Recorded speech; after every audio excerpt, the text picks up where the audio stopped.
Сайн байцгаана уу? Намайг Батуулд гэдэг. Намайг Жаргалан гэдэг. Бид та бүхэнтэй автомашинтай холбоотой бүхий л сэдвээр ярилцахад бэлэн боллоо. Та бүхэн сонирхсан асуулт, хэлхийг хүссэн зүйлсээ сэтгэл болгон үлдээхээс гадна бусаддаа түгээгээрэй.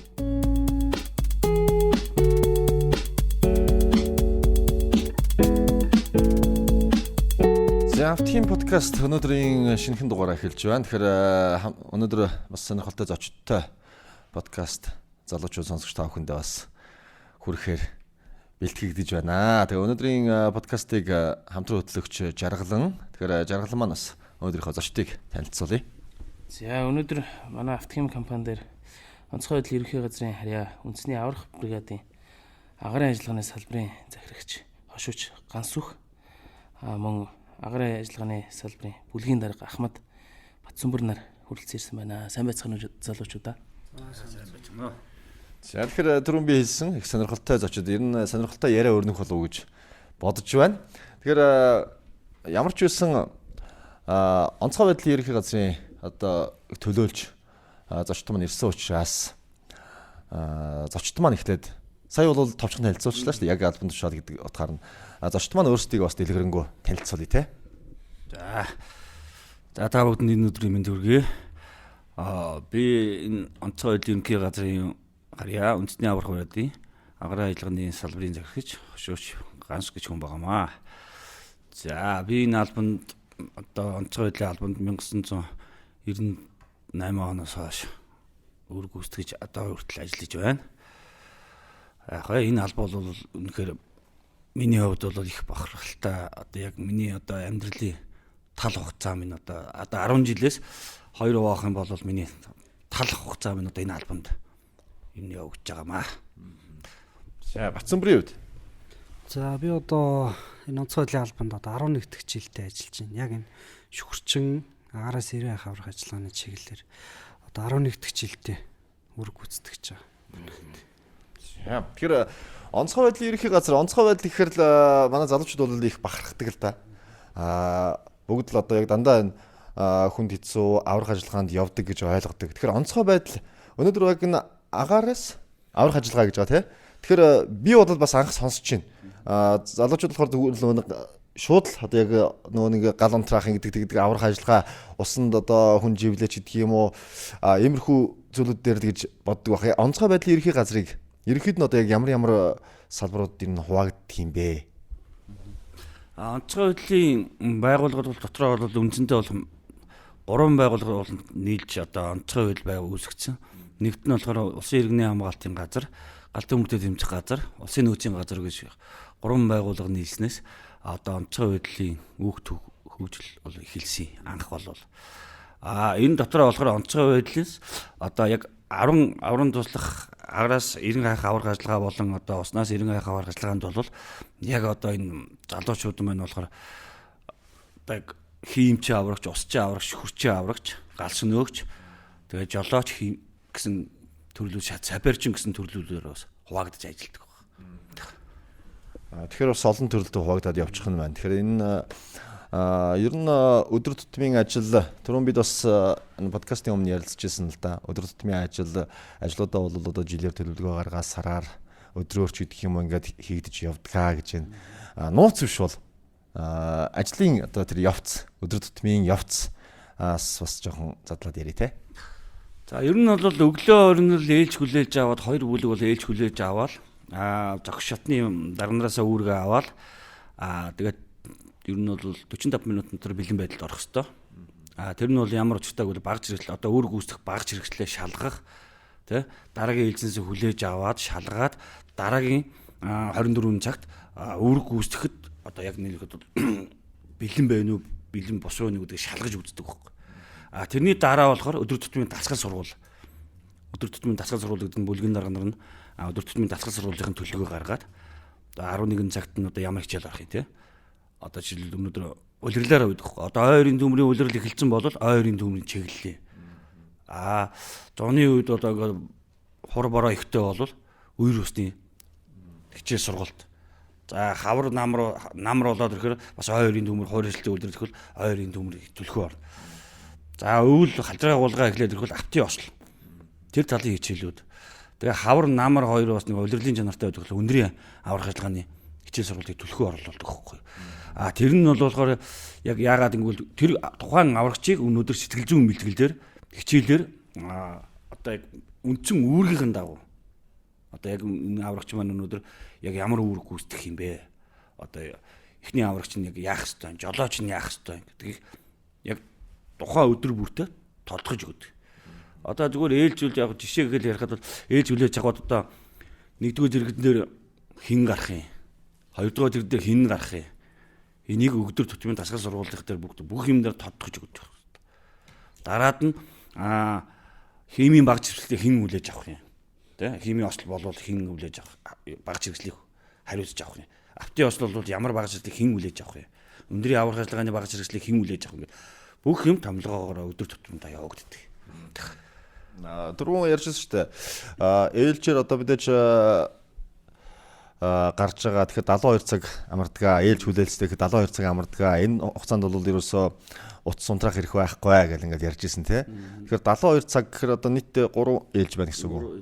4 яг 24 72 амард хуулиндаа болдог гэж заагддаг. Гэхдээ ажлын нөхцөл байдлаас уялдаа бол цагаагаар нөхцөл болон Монгол улсад болон нийслэл хотод тохиолдсон гамшигаас болоод тэрийг өөртөө зохицуулдаг.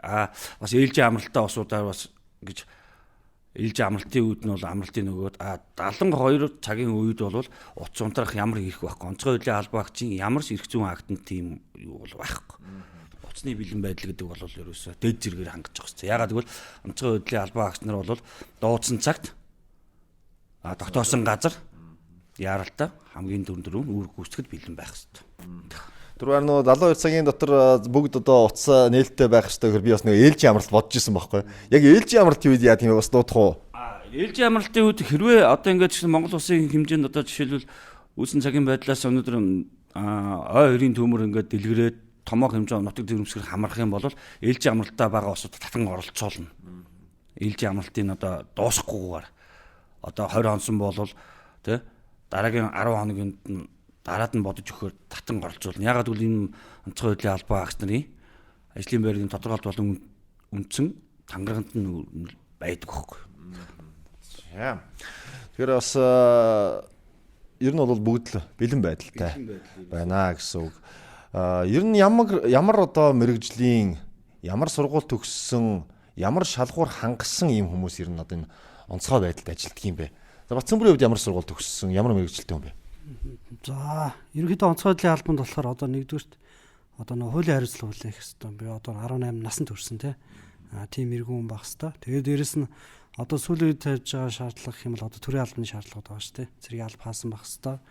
Одоо тэгэл нөгөө нэг биеийн харьцааж ингээс згсүүлээд бүх төр шалгууруудыг хангасан. Тэгээд одоо манай дээр чинь одоо юу гэж явж байгаа лээ? Хууль сахиулах сургууль гэж явж байгаа тий. Хууль сургуулийн алхагчийн сургуулиуд одоо ингээд дараа цэргийн алба хаасан. Дээр нь шивээсгүй.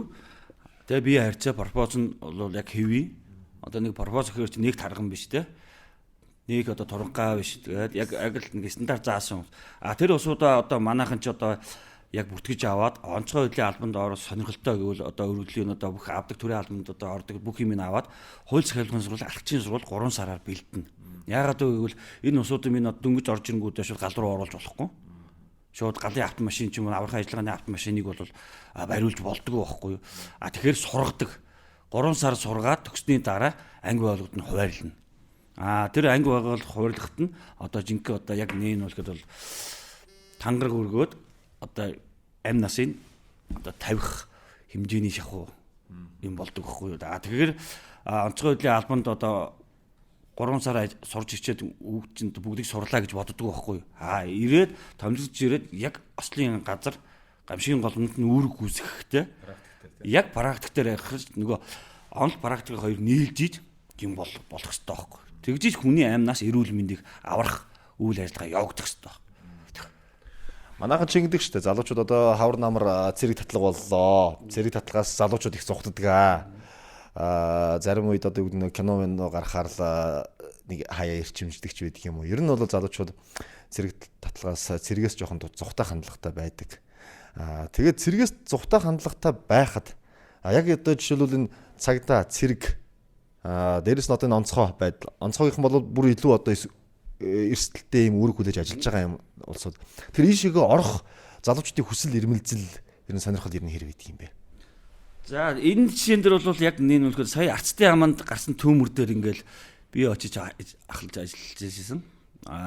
Дараагийн шатны дарга эртэл. Тэгэхэд бол манай энэ залуучдын сэтгэлгээ бол маш өөр болсон байл. Яг нэг нөхөд одоо очиход би төмрийг 2 3 тойроод ирэхэд чинь нэг за өсвөр 100 хэдэн залууч бол байх шиг байсан ихлээд. Барилгын компани усууд. Тэгэхэд чинь дахиад 2 тойроод ирэхэд чинь тэр доороос одоо бараг 4 5 км-ийн цаанаас цуваа татцсан ингээд. Тэ? Ус зөөгөөд ингээд. За онцгойгийнхаа бид нар яг яах ёстой ингээд. Бүр хүний нэг гоё сэтгэл үүдэх штэ. Бид нар усыг яаж зөөж хаашаа авчихгүй. Би тэрийг харчаад зүгээр хүмүүсийн сэтгэл санаа тий залууч ялангуяа тэнд ингээ харахад бол дан залуучууд. Ер нь бол дийлэнх нь бол нэг 18-аас нэг 40 насны залуучууд ер нь бол миний зүгээр баг цагаар л тэр залуучууд бол бараг 200 300 залуучууд үргэлж дор ирж ил. Тэгээд яаж ирсэнгүй гэдэг яг төмөр унтраал яг аяндаа ингээл төмөр гайг болоод ингээл зүгээр залуучууд асуусан чинь зүгээр бид юугаар хараад фэйсбүүкээр хараад нэгдсэн бид нар хаавга баяу шанс ирж ийн гэж өөртөө ярьж байгаа. Имэйлдээс ирж ийн гэж яармгийнх нь тэр чигээр ийлээ гэж өөртөө л гэж ярьж байгаа байхгүй. Би тэгээд дотроо зүгээр хувь хүний бод бол урд нь одоо 1998 онд анх орж ирэхэд яг онцгой хөдлийн албаных нь л ер нь төмөрч явдаг байсан. Яг орон нутгийн орон нутгаас бараг л хүчээр шахуу явдаг байхад одоо бол одооны залуучуудын сэтгэл санаа бол бүр шаал өөр болж. Эх орон маань шатаж байгаад бид юугаа ийхүү очий унтраа гэж байгаа. Үнэхээр унтраа чадахгүй ч гэсэн бид нар усын зөгөөд би бүр нэг 4 залууг харж илаа. Яг нэг цоошин 4 ийм 5 литрийн одоо нэг ваяж гэдэг ус уудаг шүү дээ. Тэрийг дөрүүлээ барьчин тэр доор салхаж ирж байгаа. Та нар хаан сус авчиж байгаа гэсэн дэлгүүрөөс гэж байгаа. Үн чинь хүний л одоо нэг аюу гой нэг мэдрэмж төрж байгаа хөх те.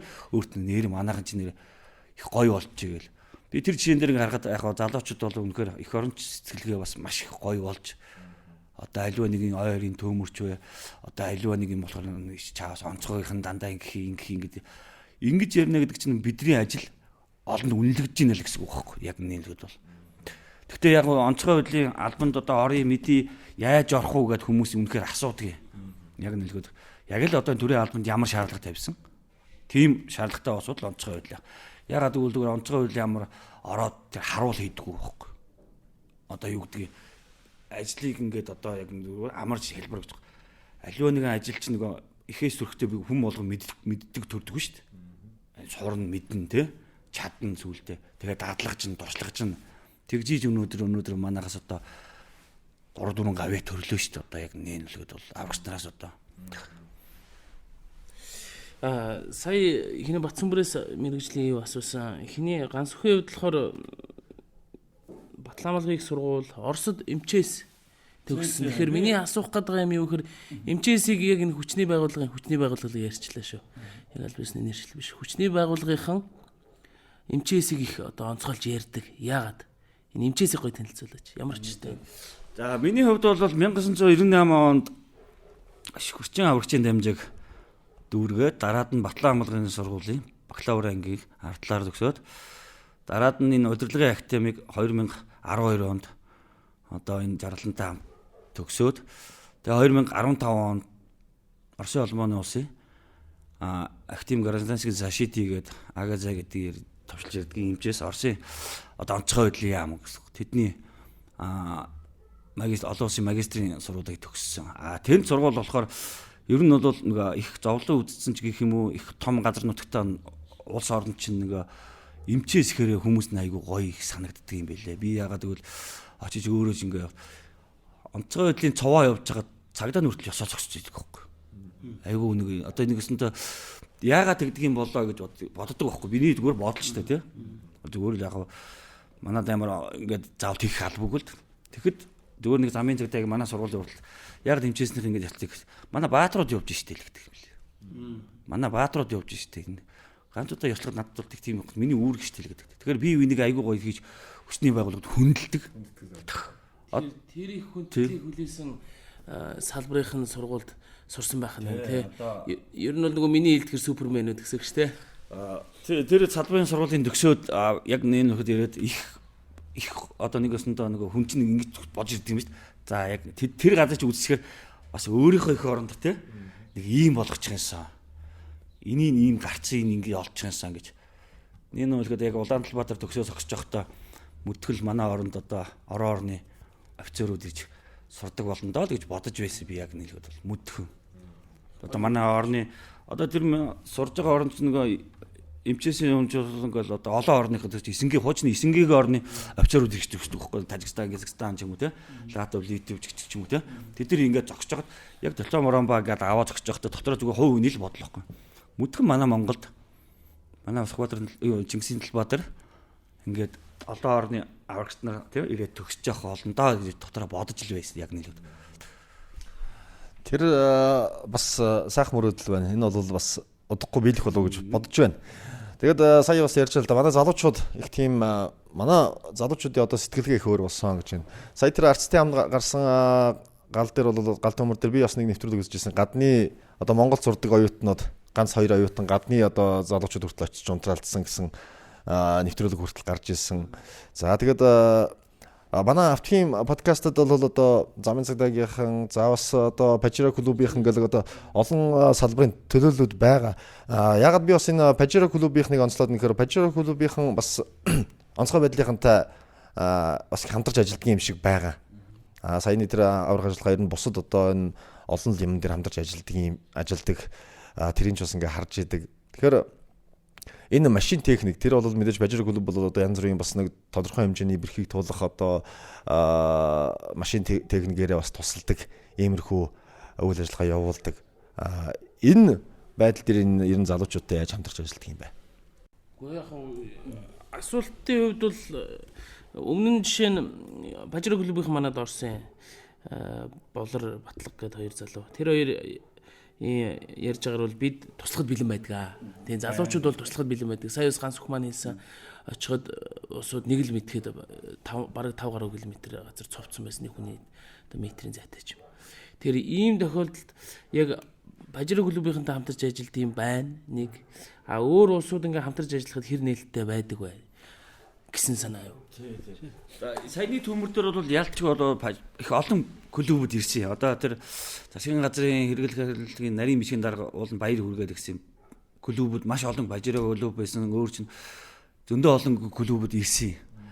Миний хувьд болохоор одоо энэ Pajero клубд яг амьдрал дээр тохиолж исэн юм бол одоо ингээд засан шуурга болдог байхгүй юу? Тэгэхэд чинь яг нөлгөөд одоо Land Cruiser 70-ийнх нь тий Pajero клубийнх нь ингээд бүгд ирдэг байхгүй одоо энэ Марингийн даваа ч юм уу тий даваа хагдаад энд засан суусан гэл. Тэгэл онцгойгийнх нь ингээд зүгээр нэг онгой ярихад бол очиж байгаа юм. Тэгээд очиход маш олон цуваа ингээд үүсцэн. Замын компанийн нь болохоор ингээд замаа цэвэрлж хооронд бид нар яг одоо нэг машинуудаа ингээд гаргана шүү дээ. Тэгэхэд Pajero клубийнх нь бас хажууд тий Land Cruiser 70-ийн зүртэл тий одоо энэ том клубүүд чинь хурж ирсэн бас тусалж байгаа байхгүй. За онцгойгийнх нь яах вэ их вэ? Энэ дээр би нэг л юм ажиглахад бол нэг л өдөрлөгтэй болоод бас нэг тийм нөгөө монголчууд өнөөдөр эвтэй бол хүчтэй гэдгийг тэрэнд өдөр харуулж ил байлаа л яг нэгд бол тэгээд яг нэг шок гэж юм ярих юм бол нэг томоо нэг юм микроавтобус бид ингээл түлхээл Pajero-ийнхэнтэйгээ нийлээд түлхэж байгаа байхгүй. Тэгэл түлхээд тэр одоо манай талигаас бас нэг хурандаа байсан.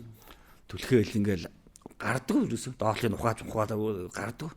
Гэвч ямар юу ачаар ингэж гарддаг юм бол ингээл хаалганы онгойлгосон дотор нь баахан сухтай оюутнууд унчихдээ. Өөр гайхаад бид бүр ямаас буузгаад та нар гэдэг бид нар чи үрсгүүлээ тэгж ирсэн.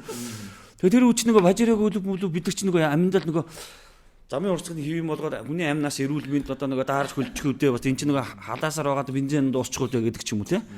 Тиймэрхүүнүүд бас гайдаг байхгүй юу. Тэгээд бид нар мэдэхгүй нөгөө оюутнууд орж ирснийг мэдэхгүй. Яа нөгөө тэгшин доогуур дээгүүр нь ухаалт яагаа гарахгүй байна юм тэнглэн дуулчихгаа доогуур дээгүүр нь ухаалт. Тэгээ тэр үеэл шогтой хөгийн ч юм уу хөгтөөж явдлаахгүй. Тэгээд энэ юу ачиж байгаа ийм хүнд байдаг байна гэл хаалганы онгоолгол үзсэн дотор нь согтуу гарах гэвчээ тийм. Дандаа ирчв шүү ихэнх нь. Тэг мэдээж хүүгнүүдийг бодож буулгахгүй. Тэгээс үлдээ манай тэр талигаас урандаа буутгаад та нар одоо хүмүүс та нарын төлөө ингэж хүчээж байгаа та нар яасан сэтгэлгүй ингээл нэг загнаал өнгөрч ил байсан тэгэл.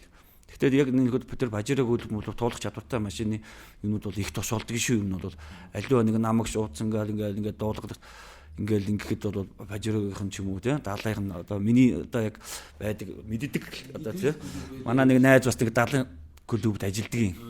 Одоо энэ хошуу цэнгэлхүүгээд залуу гэдэг. Тэр залуу маань бас хаяа бид нар бас ажлын завж агаар ярьдаг танах ингэдэг гэдгүүг. Тэгээ намайг хойно Оросд сууж байгаа дээдээр харж хагаад бас нэг далайхан бажар гөлөвийн хойло Батцүмрийн төмөр дээр очиж ажиллаад ирлээ л гэж ярьж илээ. Би дотроо зүгээр Оросд сурж байгаа үед бол харж байгаад бол их өргөн далаацтай их гоё л болж ийн доо л гэж бодож байгаа юм. Тэр Батцүмрийн төмөрч бас нэлээд талаас авсан шүү те. Сүхбаатарын талбай дээр залуучууд цугдраал эрэгтэй эмэгтэйг тэнд бол ерөөсөө эр эмгэхгүйгээр бүгдээрээ цугдраал бөөнөрөө явж очиж тэнцээ бүр хэд хоног хүртэл бас байж мэдээж яг одоо яг та нар шиг бүр гүн рүү н орж унтраалцахгүй ч гэсэн бас туслах бүх юмд ингээд туслаа явж идэг.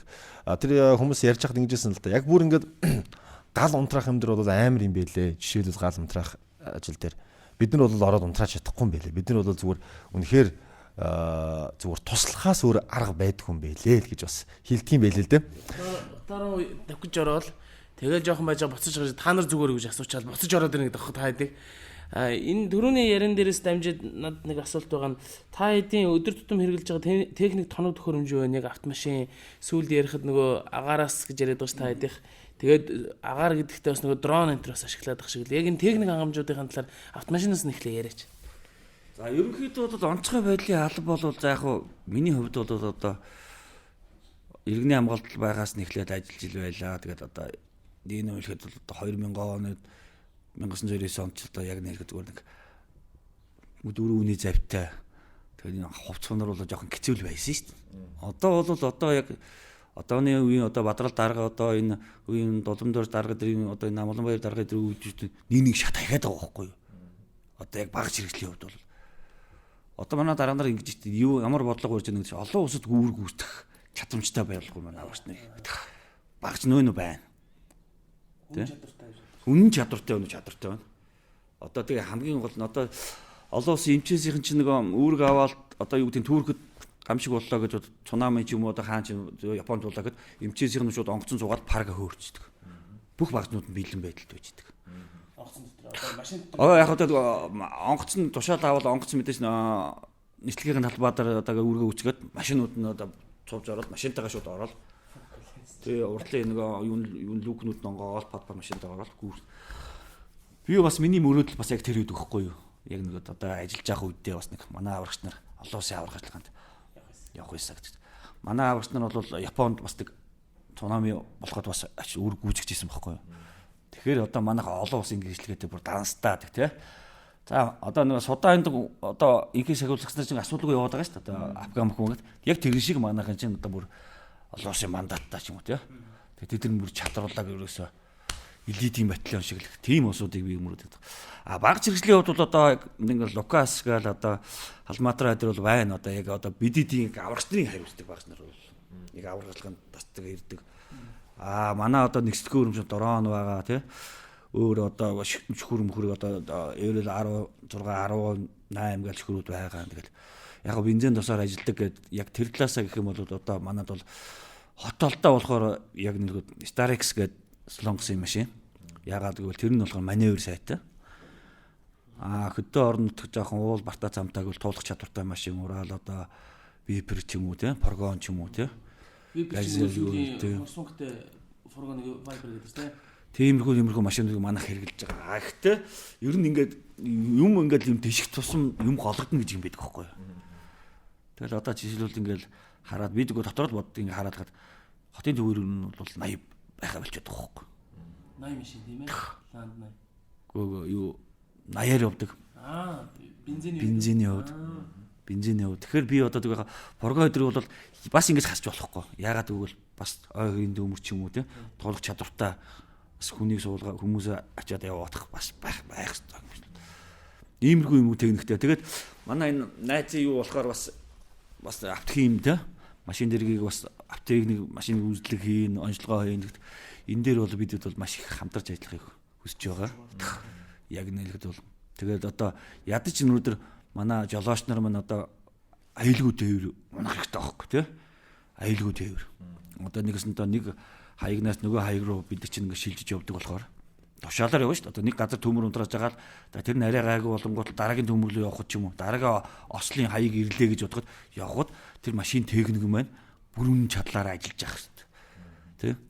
Одоо нэг яг нээн болоход бол холихны юм хийгээд байдаг босоод байдаг шүү дээ. Одоо яг нээнлгөө тэ. Холихны одоо юу гэдэг чи тос маасл ч юм уу тэ. Тиймэрхүү талын юмнууд байдаг. Тэгээд тэр нь одоо бодвол эдийн засгтай холбоотой байдаг болох гэж би боддог шүү дээ. Болно бол. Манай жаргалан бас энэ тал дээр юм бодож анхаарах хэрэгтэй болж байгаа юм байна шүү дээ. Энэ нэг бас нэг жижигхэн даалгавар өглөө шүү. Тий. За тэгээд нэгэнт өнөөдөр бас зочд маань агаараас аврах ажиллагааны одоо ийм салбарын хүмүүс байгаа учраас за яг одоо агаараас аврах ажиллагаа гэхээр яг юу хамаардгийн, юу ордгийн, ямар үүрэг гүйцэтгэх вэ? За агаараас аврах ажиллагаа гэхээр одоо яг одоо манай жишээ салбарын хувьд гэх юм бол одоо хамгийн нэгдүгürt одоо нэстэгт хэрэгтэй. Өндрөөс аврах ажиллагаа, агаараас ирэн хайх ажиллагаа. Тэгээ хамгийн чухал нь одоо нэстэгт хэрэгнээс буюу өндрөөс үүрэг гүйцэтгэж байгаа учраас бид нар одоо өндрийн багаж хэрэгслээс эхлэв. Тэгээ одоо хамгийн чухал зүйл гэх юм бол одоо манайх Монгол улстай ганц онцгой байдлын албандаа байдаг ганц шүхрийн одоо салбарынхан байж байгаа. Яг одоо зөвхөн улс орныхоо хэмжээнд охирын төмөр болоод одоо тийм агаараас ирэн хайх улсын хэмжээнд үүрэг гүйцэтгэдэг ганц салбар нь гэж явдаг. Тэгээд тэр утгаараа одоо манайх чинь 45 албаа агчтай. Ерөөс улсын хэмжээнд үүрэг гүйцэтгэдэг. Яг одоо мэрэгжлийн охирын төмөр болоод одоо агаараас ирэх аврах ажиллагааны мэрэгжлийн албаа агчтай гэсэн. Тэгэхээр 45 албаа агчтай. Тэг нь ерөнхийдөө 45 улаа үүрэг гүйцэтгэж тийм. Тэгээд одоо та хэдийн үед надаас нэг асуух юм байна.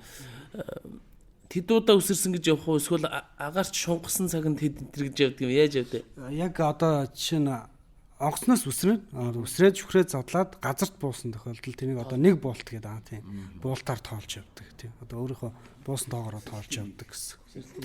Таны хэдөө үсэрсэн? Одоо минийх чинь нэг 380 орчим байгаа да. 380 удаа байж. Тэгээд ерөнхийдөө тэгээд өндөр гэх юм бол одоо янз бүрийн өндөрөөс үсэрдэг. Одоо хамгийн доотлол нэх юм бол 800 м-ээс эхлээд дээшээ 4100-аас хүртэл үсэрж ирсэн тийм. 800 удаа ханаас үсэрх үү? Ямар тохиолдолд 800 м? Одоо ямар өндөрөөс үсэрх вэ? Эсвэл онгоцны тийм намх явсан юм уу? Үгүй 800 м гэхээр одоо юу вэ? Одоо анх үсэрж байгаа, сурж байгаа хүмүүс гэсэн. Дадлагч маягаар гэсэн үг шүү дээ. Одоо танилцж байгаа гэсэн үг. Тийм. Тэрэнд 800 үсэрнэ. Тэгээд тэрнээс дээш одоо суралт болоод мэрэгжлийн болоод ирэхээр одоо тэр өндөрөөс одоо гарч ирсэн. Ямар өчтэй 4000 болоод. Одоо ерөнхийдөө энэ шүхэр чин задрах юу нэ одоо өөр төрлөөд байгаа байхгүй. Одоо жишээ нь анх сурж байгаа хүмүүсийг болохоор онгоцноос дөнгөж өсрөнгүүд өөрийнх нь задарчдаг. Одоо өөрсдөө бол зөвхөн үсрээл өгнө гэсэн.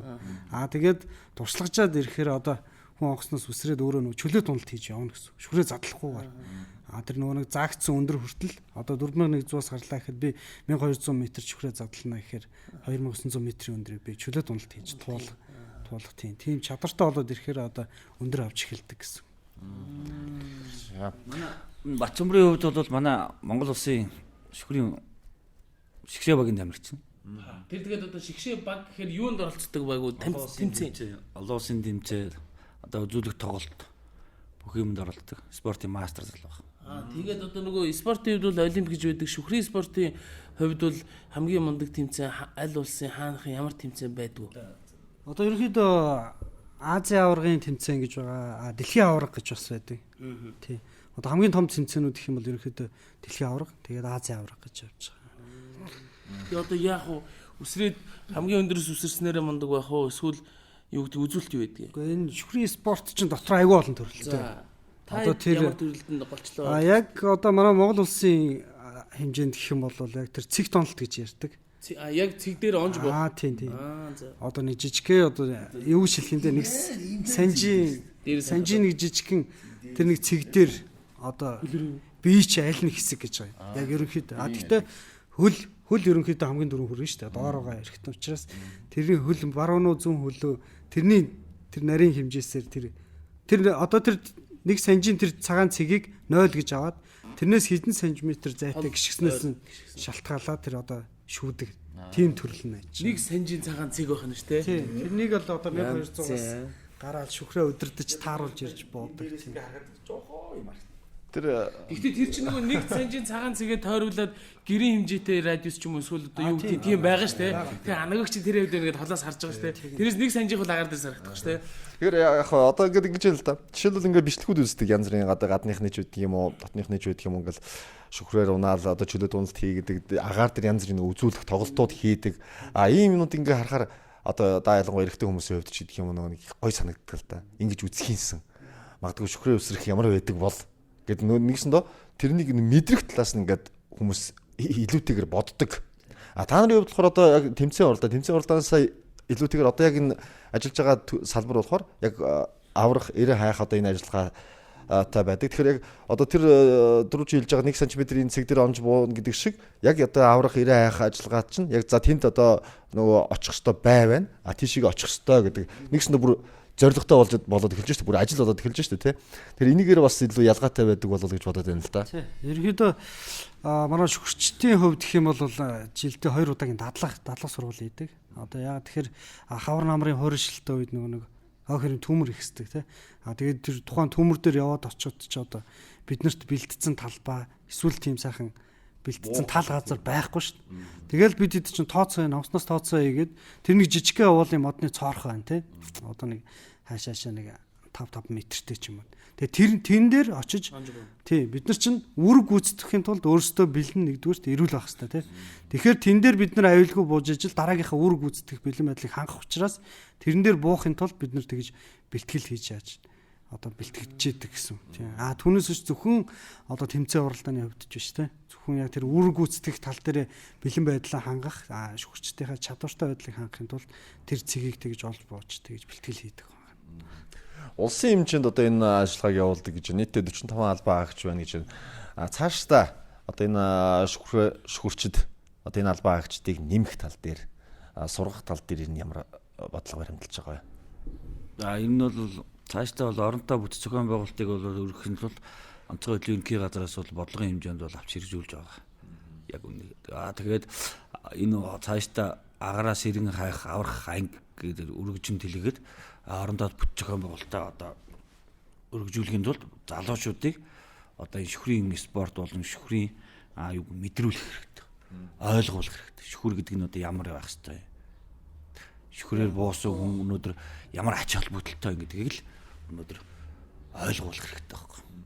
Одоо жишээлбэл аймаг болгонд одоо онцгой байдлын газрууд байгаа шүү дээ, тийм үү?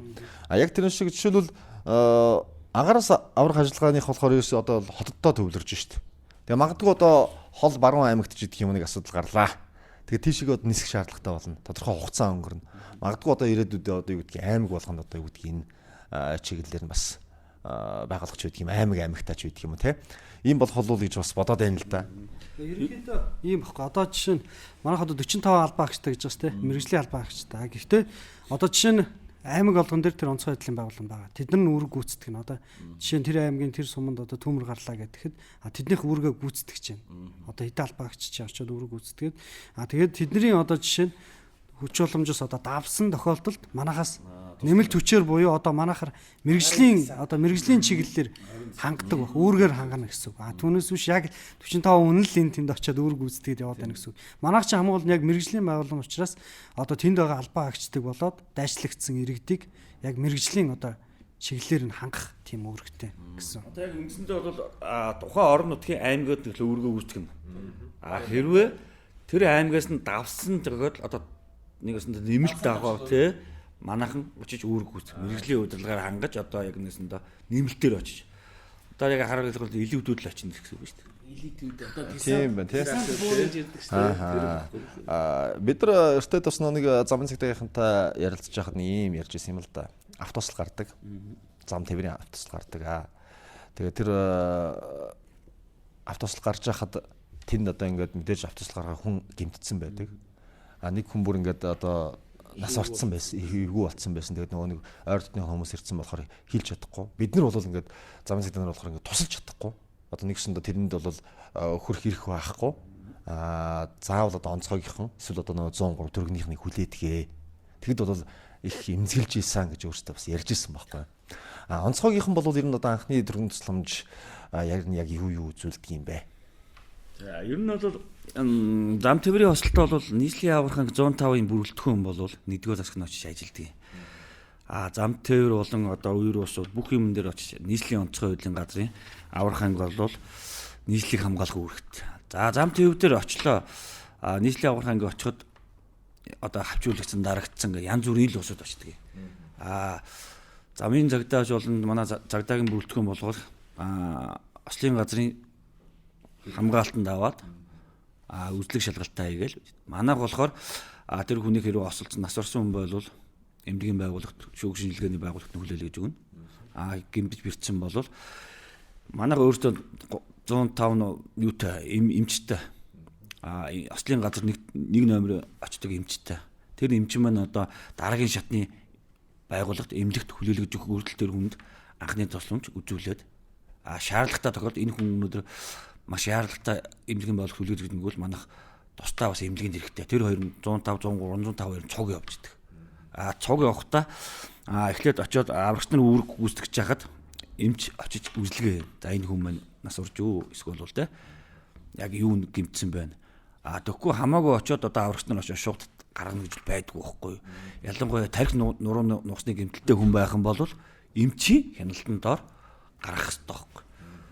Түүнээс зүгээр яг манай аврагч нар болохоор зөвхөн хурал гэмтэл болон анхны тусламж шүү дээ. Одоо чи тэр чи одоо нэг нь гар уруугаа хэсгэжгэд би чиний гарыг боогоод өгөж энэ ч л анхны тусламж болоо явж байгаа байхгүй. Иймгүй чиний анхан шатны юм үзүүлэл байж их хэрэгтэй байхгүй. Түүнээс манай аврагч нар одоо юу гэдэг яг мэрэгжлийн эмчнэрч хагалгааны төвшин ч юм уу те. Одоо шууд дур мэдэж одоо тариа хийгээ те. Одоо энэ хүн тим тариа хийх, тим юм харшил өгч юм яг эмчийн зэрэгт бол тийх их зүй акт байхгүй. Тэгээ очсныхаа дараа яг дүрмийн дагуу яг бүлгийн даргын хяналтанд дор яг журмын дагуу яаж задал машин дэргийг задлах уу? Хоёр дахь эстэл гэж юм байх хэрэгтэй байхгүй юу? Ягаад гэвэл чинь шатар тослох марсаад асгарцсан байгаа. Тэнд чинь гал гаргаж болохгүй тий. Дастагч одоо тий оч өсрүүлээд ингэж хийж болохгүй. Тэ чинь нөгөө дастагч багч гэж бодох байхгүй. Хайшлаг дастаг тэлэгч гэдэг бас олон төрлийн багтнууд байгаа. Тэрүүгээр эн чинь нөгөө одоо нөгөө дадлаг туршлага гэж юм байгаа шүү дээ.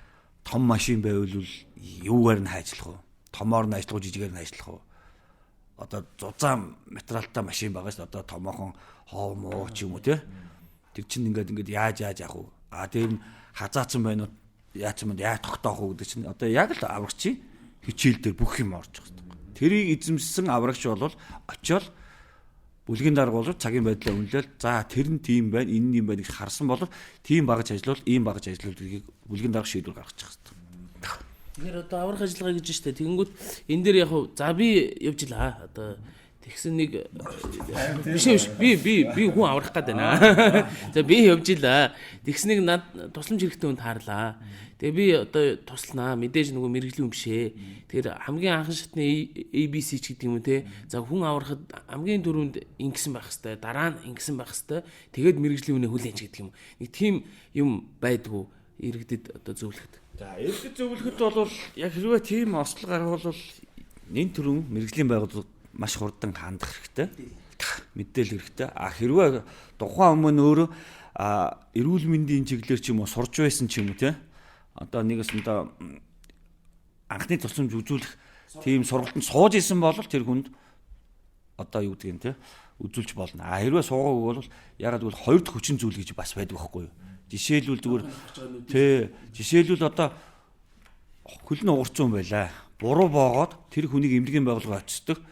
Буруу анхны тусламж үзүүлснээс болоод тэр хүн маань хөлөө тайруулах ч юм уу тийм эрсдэл үүсэхгүй тулд ард иргэдүүд минь одоо яг нэг хамгийн дөрөв нь яралтал мэрэгжлийн байгууллагт. Яагаад гэвэл буруу юм хийснээс болоод тэр хүний ирээдүйн амьдрал шийдэх байхгүй. Хөлтөө байх ёстой хүнийг аваачаад буруу аваачаад одоо чиг бариад ч юм уу буруу аваад цусын боов цусын артерийн цуц муцын тогтоогоогүй яагангууд өгчилж явагд дараагийн шатанд очиход ч өгчилж явагдаад ингэнгүүт нөгөө хүнд мань яалтчгүй хөлөө тайруулахаар болчихвол тэр чинь нэг буруу үйл ажиллагаа явуулсны шинж баг. Тэгэхээр аврагч болгон өнөөдөр тэрийг мэдчих хэрэгтэй байхгүй. Шууд очоо шууд би чадна гэж ингэж явах хэрэгтэй. Эмчийнхэн заавраа за энэ хүний хөлөө гурцсан байна гэхээр хөл өнөөдөр яаж боох хэрэгтэй вэ? Хичээл дээр яаж орж илаа? Яг тэр байдлыг л үзэх. Тэгвэл бол нэг хоёр дахь хийсэн зүйл нь яг тийм баг. Жишээлбэл нуруу нуусны гэмтэлтэй хүнийг шууд очиод ингэ татдаг нөгөө хүмүүс одоо зөв хийсэн бол нөгөө өмнө эмнэлгийн болчиход хөл дээр явах байсан хгүй. Явах байх. А тэгэхэд буруу хийх юм бол нөгөө өмнө сувмгаа болох ч юм уу. Ийм хоёр байдаг хгүй. Подкастын ерөнхий ивент тэтгэгч Автхим компани. Ер нь л мэрэгжлийн байгууллага мэдж оролдохгүй байх нь байна тийм ээ. Хэрвээ та өнөөдөр анхан шатны тийм мэрэгжлийн эмчийн одоо эрүүл мэндийн анхан шатны сургалтанд суусан бол сертификатаа ч юм уу одоо ажиллаж байсан ч юм уу тийм байсан бол тэр хүнд яаралдаа тусламж үзвэл тэр хүнд бас амьдрах хугацаанд Манай анхан шатны тусламжийн маань ганц зорилго нь бол тэр аахгүй тий. Одоо тэр хүмүүс маань хөдөлмөрийн чадвараа алдахыг нь л одоо багасгах тий. Мэргэжлийн байгууллага очих хүртэл тэр хүний цусыг тогтоох эсвэл хуурал гэмтлийн тий боох тийм байдаг тий. Манай онцгой байдлын байгууллагын албан хаагч бол одоо нөгөө 3 сарын сургалтанд хамрагддаг гэдэг шүү дээ. Хөөс хөлөө сургал. Тэрэн дээр мань яг нөгөө анхан шатны хичээлүүд маань яг одоо тий хуурал гэмтлийг хаагур боох хэвээр хаана чангалуур тавьж чиг тавьж боох хэвээр гэдэг хичээлүүдийг бүгд эзэмссэн байдаг учраас онцгой албаны байгууллагын албан хаагчид бол газар дээр тухайн газар дээр нь очиод анхан шатны тусламжийг бол хүн болгонд үзүүлэх боломжтой гэсэн. Ер нь одоо улсын хэмжээнд гэж ярих байл л да. Жишээлбэл нийслэлийн хэмжээнд өдөрт ер нь хичнээн дуудлага ирдгийг дундж байгаа. Улирлаас хамаарах уу? Бас янз бүр байх уу? Ер нь зүгээр одоо яг ой хэрийн төмөр гэхээс илүүтэй биш. Ер нь яг одоо иргэдийн ирүүлдэг одоо дуудлагууд байгаа шүү дээ, тий. Зам тээврэг одоо байшин шатлаач гэдгийг юм уу, өөр одоо усан живлээч гэдгийг юм уу, тий. Гэх мэтчлэн ер нь өдөрт хичнээн дуудлага ирэх үү? Дуудлагад ер нь хамгийн хурдандаа ер нь дунджаар бас нэг тийм хугацаа байдгүй. Тэдний хугацаанд очсон байх ёстой ч гэдэг юм уу. Ер нь бол за хугацааны хувьд бол 1 км 1 минут туулах журамт дүрмтэй. Тэгээ бас хот ч юм бол нэг хүн амтрал нэгсэрсэн болохоор төгжрөл гэж нэг бас байх ёстой. Тэгээ тэрэн дээр мань одоо бас нэг үе бодвол одоо манайх чинь бас онцгой байдлыг одоо хүн болгон мэддэг. Тэгээ зам тавьж өгдөг болсон. Хуучин бол зам тавьж өгдөг байсан. Ер нь бол дуулгын хувьд бол өдөрт бол ер нь янз бүр. Улирлаасаа болдгийг яг нээлэхэд одоо 100 ингээл за 4 сараас ой хоёрын төмөрөөс гадна гэж чинь байшин барилга эхэлдэг байхгүй юу? Газар ингээл гисэж эхэлдэг байна. Тэгэхээр чин барилга байшингууд чин хууж эхэлдэг тий. Хөдөлмөрийн аюулгүй байдлыг хангаагүй өмнөөс бол шороон дарагдах ч юм уу, байшин барилга нурах ч юм уу жишээ нэ тий. Ягаад гэвэл өвлөн барьсан байшин чин 100 газар гисэхэр чин газар нэг жаахан ингээл энэ дандаа хөдлөгдөг. Тэгэхээр нэг жаахан тийм оо хазаалт мазаалт өгч юм уу тий. Таараахан барьсан болов тиймэрхүү юмнууд бол гарддаг. 6 сараас ер нь бол 8 сар хүртэл бол үер усны ер нь бол дуудлага бол ер нь зонхилдог. Ер нь бол нийслэлийн аврах анги бол байнгын ер нь бол 24 цагийн үүрэг гүйцэтгэх өдрийн 8 гэсэн эргүүлийн ажил завьт эргүүл ер нь явуулдаг. Цагдаагийн байгууллагатайгаа хамтраад ер нь бол завьт эргүүл явуулдаг. Тэгээд ихэд манайхан ч яхав нэг хажуухан халуун нар гараад тий бүгд гол руугаа явдаг. Тэгээ хамгийн гол нь гол дээрээ очихоор манайхан чинь архитар суун амралтын марк гэж хэлж шүү дээ. Ер нь иргэд бол тэгээд их гой хүлээж авдаг. За та нарын төлөө ингээд эрэлүү сэрэмжүүлэх гэж шүү. Архитар суйг багасгах шүү. Эсвэл ингээд яваараа хавраа гэл хилээл дуусаагүй доотлын тохоо оргол дээрээс яг нөгөө газар нь хаяг ирдэг хөөх. Энд сууж нөгөө нөхөр мөнийшээ орчлоо. Гарч идэг гэдэг. Тэгэхээр манай иргэдийн нөгөө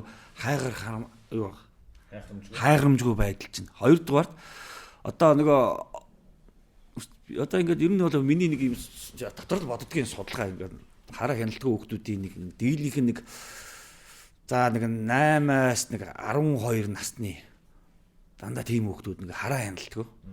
Тийм хүмүүс ер нь их осолддог. Ер нь бол хараа хяналтгүй хүмүүс дээ шүү дээ. 8-аас нэг 12 насны.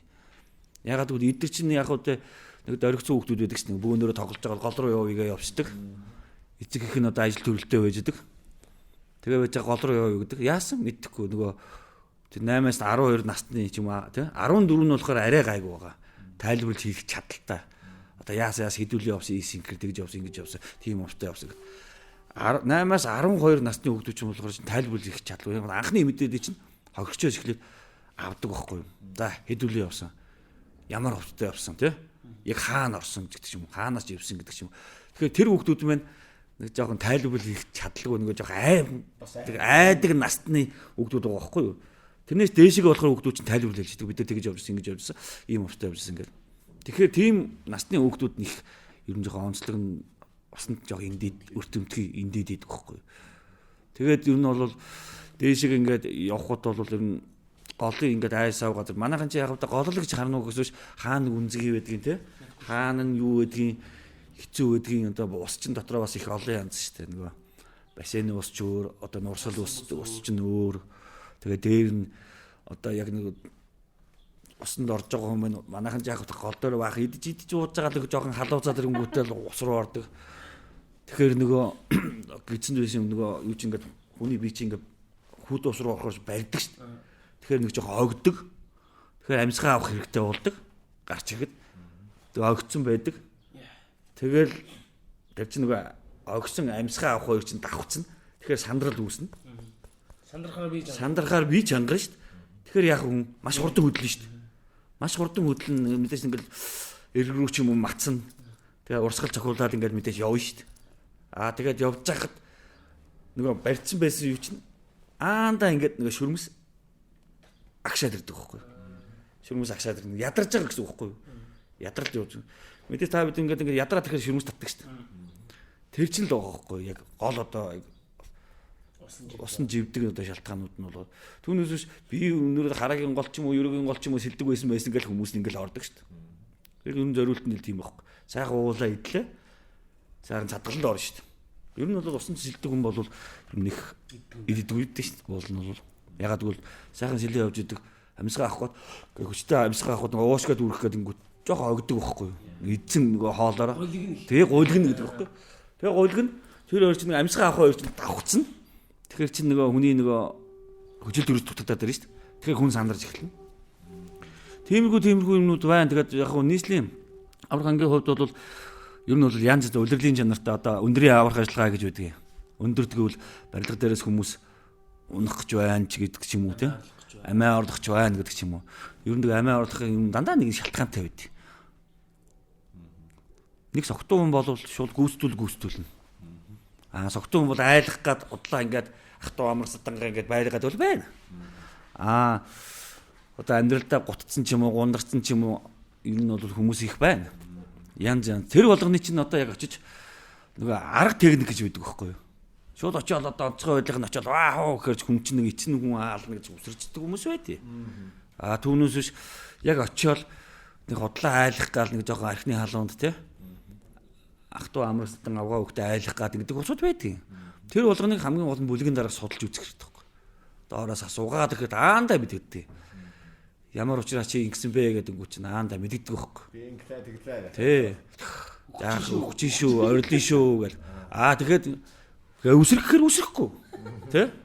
Очихоор ингээд яг нэг жишээ гэж ярих юм бол тэр Баян зүрхийн тэр нэг орол дээр нэг 12 давхар байшин барьсан. Яг нэг л уул нь тэр ахгүй бол 6 давхрыг барьсан юм билээ. Хувийн хөнгөөрөө. Дээдлэн 6 давхрын тэр найзынх нь ах нь барих хэрэгтэй байсан юм билээ. Тэгээд яг ах нь мөнгөгүй болоо чи мөнгөтэй болоо барьчих барьчихна. Нөгөөх нь ажлын цалинч тавьж чадахгүй. Нөгөөх нь яг одоо сүүлдээ хар яриагаар бол нөгөөх хулигтаад байдаг. Тэнгүүд нөгөө каран дараа гарч нөгөө нөхөр. Каран дараа үсэрнэ амиа орлоо гэдэг. Бид л ер нь харсан л та. Нэгнэсэл за энэ хүмүүс өсрөхгүй юм байна. Ер нь нөгөө шаардлага тавиад одоо нэгээс барьц өөрийнхөө амь насыг барьцаад байгаа байхгүй юу? Мөнгө орохын бодол ах нь буучнаа гэдэг байхгүй юу? Тэгээ хамгийн гол нь тэр хүний чинь нөгөө хаяа явж болохгүй. Бидний үүрэг шүү дээ. Хаяа явж болохгүй. Тэгээ тэр өндөр дэш чинь ингээд хараа сууж байгаа юм тэгэл ахаа буугаад ирээл гэж байгаа юм чи ерөөс яг нэлгээд. Тэгэл ахын карман юм дангал буугаад ирсэн ах зөв юу амиа орлох бол буугаад ирж байгаа байхгүй. Бүр хүчээр цагдаа магдатайгаа яриулж байгаа тэр үнтаа яриулж байгаад мөнгөний оруулж байгаа байхгүй. Тэгчээд нөгөө хүч нь очлоо ах нь аль буугаад ирээд буугаад ирж байгаа. Иймэрхүү жижигний юмнууд зөндөө байдгийг. Жаахан бас нэг хяналтанд байдаг нэг усуд байдгийг. Жоохон сэтгцэн. Тий, сэтгцэн хяналтанд байдаг усуд. Байнга юм гарчдаг. Нөгөөд чинь гарч цаа нэг очиж буулгаа та. Баргалж одоо нөгөө улаана гэдэг одоо миний нэг таньдаг.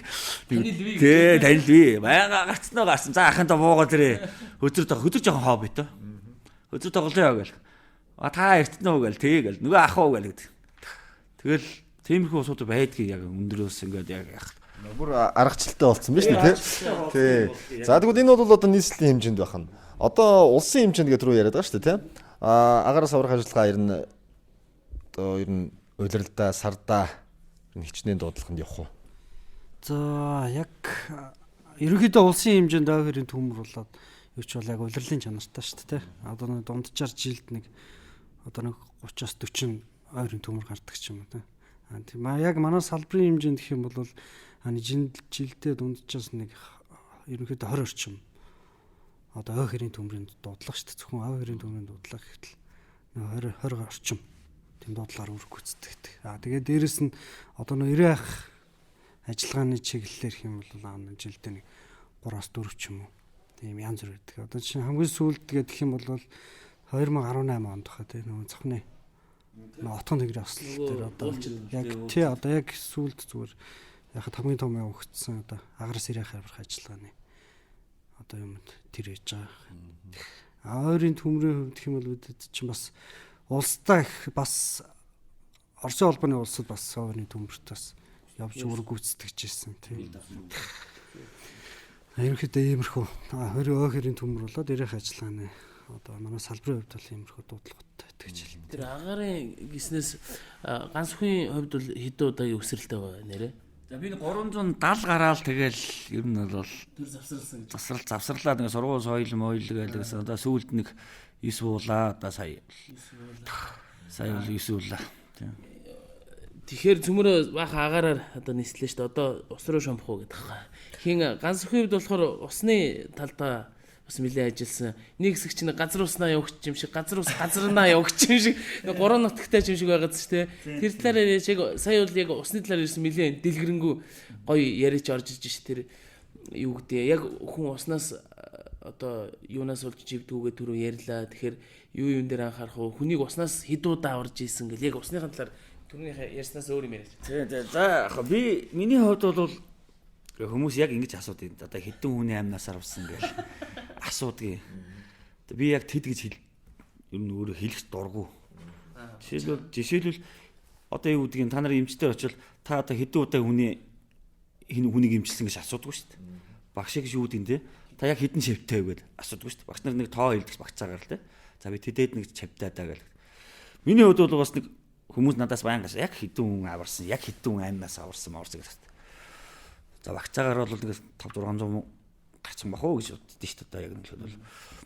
Гэхдээ яг аврах ажиллагаа болон миний хувьд болохоор яг нэг бол их олон мэрэгжил авсан би ч одоо баг яруу нягтлал хийж үзээгөө бусдын бол бүгдийг хийсэн. Шүгэрчин хийлээ, усчин хийлээ, хиймчин хийлээ. Тэгээ бүлгийн дарга, салбарын дарга, тэгээ үсийн төвийн зохицуулагч гээл яг усны хувьд болохоор усын спорт хүнийг их гоё эрүүлж үлдээ. Яг үнэ гэдэгт бол усын спорт хүний бүх булчинг жигд ажиллаулдаг хөөх.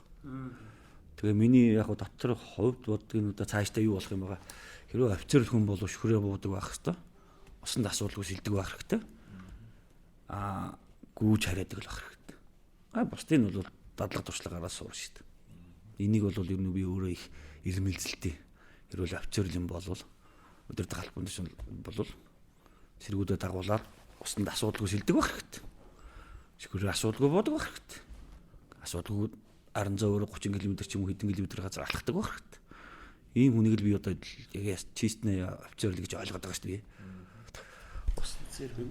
Тэгэхээр одоо юу Батсанбар маань одоо хэд настай вэ? Одоо 32 та. 32 та. 11 жил одоо бас яг энэ албанд ажиллаж байгаа гэж байгаа. Ер нь одоо хүн бас нэг нас ахаад ирэхээр жишээлбэл нэг биеийн эрч хүч мэдээж яг нэг 20-той хүн, 30-той хүн, 40-той хүн гэдэг ингээд ялгаа байна да. Яг одоо энэ өдөр болгоны бэлтгэл та нарын хувьд бол өдөр болгон бэлтгэл сургалт хийж байгаа. Өглөө болгон одоо юу гэдгийг яг үүрэг гүйцэтгэхийн өмнө түрүү хэлжсэн шүү дээ. Бэлтгэлээ хийдэг, биеийн хүчний болон бүх одоо дасгал сургалтаа хийдэг. Өдөр болгон ингээд бэлтгэл хийгээд байхаар одоо юу гэдгийг биеийн одоо тэр миний одоо асуух гэдэг юм бол одоо тэр нөгөө нас ахих тусам биеийн эрчимнэрийг буурж ийн яаж ин гэдгийг л асуух гэдэг юм л да ер нь. За ерөнхийдөө тэгээд одоо бие ирч хүч буурна гэхээс илүү нөгөө нэг туршлагатай болчтой байхгүй. Одоо бид чинь жишээ нь ууланд явлаа гэхэд одоо хаагуурн гарвал арай илүү хялбар ч юм одоо илүү хурдан те одоо очих бай гэл одоо тэр талаараа илүү туршлагаараа илүү байдаг. Түүнээс адилхан залуучуудаа явахын хувьд бол 20 гаруй настайс 30 настайс бид нар ч одоо 10 хэдэн жил үүрэг гүйцэтгэсэн болохоор яг тэр тал дээр бол нэг асуудал ерөнхийдөө юм байдгүй. Зүгээр нэг сонирхолтой юм ярихад одоо найзуудтайгаа би жишээ нь ууланд хаяа алхахдаг байхгүй. Тэгэл тэгт чинь л одоо барыг тэдний чи хэд тойрч байна. Одоо би жишээ нь тий одоо уулын орой дээр гарчаад байх чинь нөгөө хэд чи одоо доотлоо амраа суугаад байдаг. Зарим дээр нь буцаж очиод тий нөгөө нэг одоо үүрч юмнаас нь буцаж авах ч юм уу. Тиймэрхүү юм л гардаг юм байна. Гэхдээ өөрөөсөө нэг тэрнийг нэг мэддэг юм байна. Одоо нөгөө би тэгж явах чадвартай гэдэг ч юм одоо мэдэхгүй зүгээр л бидний хийх ёстой ажил гээл яваад байдаг боловч тэрнээс яг тэр энгийн хүн амтантай харьцуулах юм бол арай өөр үт юм байлаа ерөнхийдөө чадварын хувьд те. Сая яг нөгөө офицер хүнд байх ёстой шаардлагууд гэж ярьж штэ те. Ийм байвал яг офицер гэдэг юм а гэд гих болов гэж ярьж ирсэн. Маа нэг найз цагдаагийн офицер найз бас одоо ахлагч нар цагдаагийн ахлагч нарыг суугаж байхдаа бас ярьж ирсэн юм л та. Өөрөө ингээд нэг нас ахаад ирэхээр нөгөө жоохон жин нэмээд тэгэнгүүтээ тэгээд одоо бас яг сургаж байгаа хүн чинь яг нөгөө сургаж байгаа шавнырын хажууд гараад бас нэг ялхаагаад ээж болохгүй. Адилхан дэднээс чи урд нь гараад аваад гүөх хэвээр. Өмнө гараад яг одоо тоогоор сониах хэвээр. Тэгж үлгэр жишээ болж иж тэднийг сургаж тэднийг одоо дадлагжуулах одоо бас нөгөө тэр хэмжээнд нь очиулах хэвээр гэж бас ярьж исэн байхгүй. Тэгэхээр бас ялтчгүй бас энэ бүх формоо нэгсэнд одоо форм гэж ярьж штэ. Формоо барих хэвээр болох нь штэ. Барих хэвээр. Ер нь бол аврагчийн мэрэгжлийн зэрэг гэж байдаг. Одоо ер нь бол одоо 40-тэй хүн хэд сунах хэвээр. Төрний гэж юм уу те. Одоо 35-тай хүн хэд сунах хэвээр гэх тийм байд. Яг хоо нас ахихт болсон мэдээж хүний нэг хөдөлгөөн ч юм уу те. Одоо мэдээж би одоо 42-тай гэж бодоход чинь 18-тай хүүхдтэй би 100 дууралтвал би мэдээж хож идэж таараа шүү дээ. Тиймс нэг шижигсэн залуутаа би гүгээд одоо үнэхээр тий. Тэгэхээр энэ юу нүд норм нүд гэх.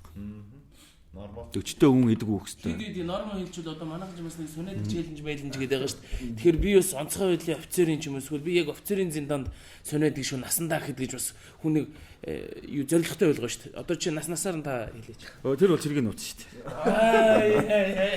дээ. Дундаж юу гэдэг юм бол одоо жишээ нь гар дээр сүнэхэд гэх юм бол нэг 50-аас 60 50-60 сүнэх хэвээр. Нэг удаа. Тий. За.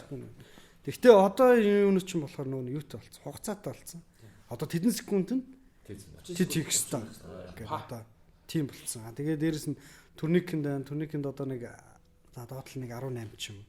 Ерөнхийдөө тийм дундаж одоо норм тийм байдаг. Нормо биелүүлж нормо барьж иж бас одоо энэ бүхэл одоо энэ ажиллагаа юунд бол бас биеийн байдал бол бэлэн байна л гэсэн үг шүү дээ тий. Одоо эн чинь өглөө ээж хүлээлцэхэд эмч заавал биеийн процессыг үзэх хэрэгтэй. Энэ хүмүүс маань одоо заргалт нь ямар байна те. Өшөө нойргүй хонжуу маргааш өдөр үүрэг гүйцэтгэхэд өнөөдөр чадамж нь хэрэг байна. Энэ талаас нь бол байдаг. Тэгээ хувь хүн бол өдөр тутмын дасгал сургууль дээр тэрийг нөхдөг хөөх. За өнөөдөр бид нэг тэд цунайсан бол өнөөдрийн хэлсэн дээр бид нэг тэд цунаана гээл. Тэгэл барьцдаг. Тэгэл жоохон барьцсан хүн чинь дахиад ахиулдаг хөөх. Тиймгүй чинь юм бол зөндөөл байгаа л да. Манай аврагч нар бол ер нь бол онцгой байдлын алба бол яг үннийг хэлэхэд бол эрд зориг ахвал самбаа хурд хүчний л. За тэгвэл одоо энэ онцгой байдлын алба бүгд бас өөр өөрийн чиглэл үүрэгтэй. Онцгой байдал, цэрэг, цагдаа, цэрэг дотор одоо үүдийн дотоодын цэрэг, хилийн цэрэг ч гэдэг юм уу гэл цагдаа, замын цагдаа одоо яг хэв журамч гэдэг юм уу гэл бас өөр өөрийн чиглэл үүрэгтэйгээ байгаа. Та нарын хувьд яг одоо энэ онцгой байдлын албанд орж ажилласнаар жаргал зовлон нэр нь юундаа байна? Гоё юм нь юу байна? Бас хэцүү талдаа зүйл нь юу байна? За тий одоо чиглэлээр биднийх чинь бол өөрүүд нь одоо өөр байгаа шүү дээ. Хамгийн гол нь одоо нөгөө нэг жил ирэх тусам тий одоо байгаль цаг уурын нөхцөл байдал маань одоо яаж өөрчлөгдөж байгаа вэ тий. Одоо жишээ нь одоо ойрын төмрөөр л яриа л та тий. Одоо яг тэгэхээр хамгийн их сайн хүмүүс мэддэг яадаг чиглэлэр бол. Одоо жишээ нь одоо 2000-ад оны үед тэгэл одоо 2000-ад оны үед их чинь тий одоо нэг ууланд очлоо гэхэд ам болгон устаа ч юм. Одоо чигшил ядаж бороо орох одоо улирал нь их байсан тий. Тэг чи одоо бол хуурайшилт юм л бол хуурайшилтын зэрэг нуудлын дулаарлаас шилтгаалаад ч юм уу. Тэгэл нэг газар очиход л ширэгцэн гол ус байдаг. Тэгээд одоо ерөнхийдөө энэ нөхцлөөс шалтгаалаад бидний одоо улмал цаашаа чадваржуулах, дээрээс нь тоног төхөөрөмжөө сайжруулах чиглэлийн ийм юм шаардаад одоо цаг үе маань байгаль цаг ур маань өөрөө шаардаад байгаа байхгүй. Тэгээд тэрнээсээ шалтгаалаад одоо ерөнхийдөө бид нэр байнгын бэлтгэл сурвал болоод ур чадвараа ерөнхийдөө байнгын сайжруулчих хэрэгтэй. Ерөнхийдөө одоо хэцүү нөхцөл байдал гэх юм. Одоо тэр нь бол одоо энэ байлж таарч байгаа. Дээрээс нь тэгээд тэр тухайн одоо нөхцөл дээр үүргээ гүйцэтгээд одоо тийм онцгой албаагч энийг ийм үүргийг чи одоо ийм арга ажиллагаа гүйцэтгэх ёстой гэд энийгээ гүйцэтгээд хамгийн сүүлд одоо тэрний үр дүн гарсан тийм одоо жишээ нь тэдний үний амнаас аварсан ч гэдэм эсвэл тэдэн га газрыг одоо хойхны төмрөөс хамгаалж чадсан гэдэг үүргээ гүйцэтгээд буцаад одоо энэ анги байгууллага дээр ирж явах үед энэ л одоо хамгийн том бахархал байдаг. Одоо бидэд үүргээ гүйцэтгэх ёстой. Тэр үүргээ бид нар биелүүлсэн. Энэ бол бидний одоо бахархал юм одоо. Ар гэрийн хувьд яаж хүлээж авах вэ? Бас одоо ер нь дэгдэг штэ. Ар гэр бол мэдээж одоо яг арын албыг хариуцж яваа. Мэдээж ямар нэгэн одоо гал төмөрт ч гэдэг юм уу ямар нэгэн аврах ажиллагаанд явхад хэдэн хоногор явж магадгүй. Хамгийн дээдлэр нь хэдэн хоног явж ирсэн бэ? Тэгээ ар гэрийн яг яаж хүлээж авдаг? Одоо яаж арын албыг хашиж байна? Гэхдээ ар гэр бол ялчгүй бас жах их хүндэлтэй бас яг нэлээд бол томоохон юм явуулаа гэж бодоход тэгэл сайнэр боддгоо шүү дээ мэдээж шүү дээ. Энэ ингээд жаргах гэж явж байна гэж юусоо бодохгүй шүү дээ ар гэр бол. Энэ бол тэнд чи яаж байгаа бол хийж байгаа бол гэж боддог. Ар гэрийг бол одоо ялчгүй одоо гэр бүлдэл даатдаг шүү дээ. Одоо яг нэлээд бол төргөн аваад одоо хонхтараа гарлаа гэж бодоход л бол яг энэ үлгэд бол ар гэрээ. За хүүхдээ цэцрэг сургуулсан аваараа тэгээрээ гэл хальт нэг уцаар яриад за тийшээ явлаа ийшээ хэд ч хонж магадгүй шүү дээ. Яг нэлгээд ойрын дүүрэн цагийн модал. Тэгээ манай ар гэрийнх нь бол одоо энэ зашин чиглэл манай шүгүрчлүүлэн онцгой хөдлийн албаны ар гэрийг бүгдийг авч явдаг. Гэр бүлийнхэнд нь цаашд нь бидний ажлыг ойлгодог. Өсгөөжүүдтэй, ээжүүд, аавууд нь маш их баярлж явдаг шүү гэдгийг бас уламжлал хэлье. Дээр нь түрүүн нэг онцгой цагдаа гэдэг чинь би тэрэн дээр нэг юм ярихад ер нь бол манай хамтарч ажилладаг байгууллага бол ер нь бол нэн төрөнд галын шугамд явдаг байгууллага бол 103 102 байдаг байхгүй юу? Яг үннийг хэлэхэд бол одоо жишээлбэл эмнэлгийн байгууллага өнөөдөр хагалгаа хийж байгаад онцгой хэл хэрэггүй байдаг байхгүй юу? Хагалгааг чиг чигээрээ хэрэггүй байдаг онцгой хэл. Авто цагдаа ч юм уу одоо цагдаагийн байгууллага одоо хулгай гарлаа гэж онцгой хэл хэрэггүй байдаг байхгүй юу? Хулгай ч юм уу дээр юм гарлаа гэж юм уу зүгээр жишээ хэлж байгаа. Онцгой байдал боллоо гэд манайхыг ажиллаж байгаад эмнэлэг цагдаа хоёр цуг байдаг байхгүй юу? Заавал байх хэрэгтэй байхгүй юу? Галын гурвалжин гэдэг чинь 3 байгууллага бол нэг юм байх хэрэгтэй байхгүй юу? Ийм шугамаараа би одоо энэ болон энэ тусалж дэмждэг байгууллагад маш их баярлалаа л гэдгийг хэлье. Ар гэрийн хувьд бол яг үннийг хэлэхэд бол яг хэцүү л байдаг юм да. Тэгээд хизээ ирэх хил гэж хүүхдүүд л асуудаг. Хизээ ирэх хил гэж асуудаг. Хизээ ирэхээ мэдэхгүй юм. Заавал хизээ ирнэ гэж бодлоо яриад яах вэ? Яг үннийг хэлэхэд хүүхдүүд гэдэг шүү дээ. Та хизээ ирэх хин гэдэг асуудаг. Хизээ ирэхээч мэдэхгүй тэгэл явж байгаа осооч. Дээдлийн хамгийн дээдлийн хугацааг бол 2 сар 15 хоног л явж ирсэн. Ер нь бол ер нь тэгээд ойрын төмөрөгдөг чинь гэж миний одоо яг тэгж явж исэн хүн бол яг ингээд одоо Баян зүрхийн ирээний ангираас ахуулаад ингээд бүх дүүргүүдийг ингээд тавьчих. Тэр үуч нэг бүх төмөрч төмөртэй байсан. Тэгэл ингээд Баян зүрхийн тэр амыг унтраашаад өнгөт тэр амар тэнд гарчлаа тийш яв гээл. Хуучин бол одоо нөгөө манайх чинь нөгөө төлгөөд нислэг гэж байсан юм. Одоо аан хоёр үуч бүгд нислэг байсан. Шууд ингээд онгоцоод гээд. Тэгэхээр тэд чинь координат өгдөг гэсэн. Тэгэл одоо манайх чинь бүх шүхрээ хийвэл бүх юм бэлтчихсэн байсан. Тэгэл тэр аймгийн тэр хавтгаа тэр координатаар төмөр гарч явах шиг нэггүүд эндээ шууд нисэл очил төмрийг баг дээр нь дардаг гэсэн юм. Одоо яг тэлээг багт. Одоо болохоор чи нөгөө аймагуд очино тэгэл цагийн байдлаа үлээн нэгээд жаахан дэлгэрэх цаг юм ч юм уу. Тэгээд ер нь хоёр хэвшилтийн үйлдэл их л болсон. Салхи савиртай их болсон. Тэгээд ер нь бол төмрийг маш хурдан барьж явах тийм. Ялангуяа одоо Орос хил тавж орсон төмрүүд бас их эрчтэй орж ирээд байгаа хөөх. Их эрчээ автсан төмрүүд чинь тэгэл орж далаацтай ер нь бол тий. Тэгэл ер нь бол ингээл яагаад ингээл салхийг хараа ч юм уу асуугаа ч юм уу тий. Ингээл ингээр чинь энэ олон жил ажиллагаас тэрийг бүгд нэг мэддэг болчихно шүү дээ. Салхи нь яаж байгаа бол тий. Яг юм судлаад одоо олон юм удаа тэгээд тийм газар тийм бороо ойрд орох нууч гэдэг ч юм уу. Тийм хөө юм ер нь судалдаг болчихно. Яг ингээд төмөр дээр очиод бодвол яг тус тусынхаа үргэлж өгдөг явчихна. Яг улаан гал руу ороод ирэх юм бол хин эхлээд орох уу, баавга нь орох уу, үлдээгч нь орох уу, цоролдогч нь орох уу, ирлоо нь орох уу, тий? Тараас шүүр зохиор нь хэдийд орох уу гэдэг юм яг ажлын гормороо гэдэг бодчихдог. Бас илүү нарийн байх нь тий.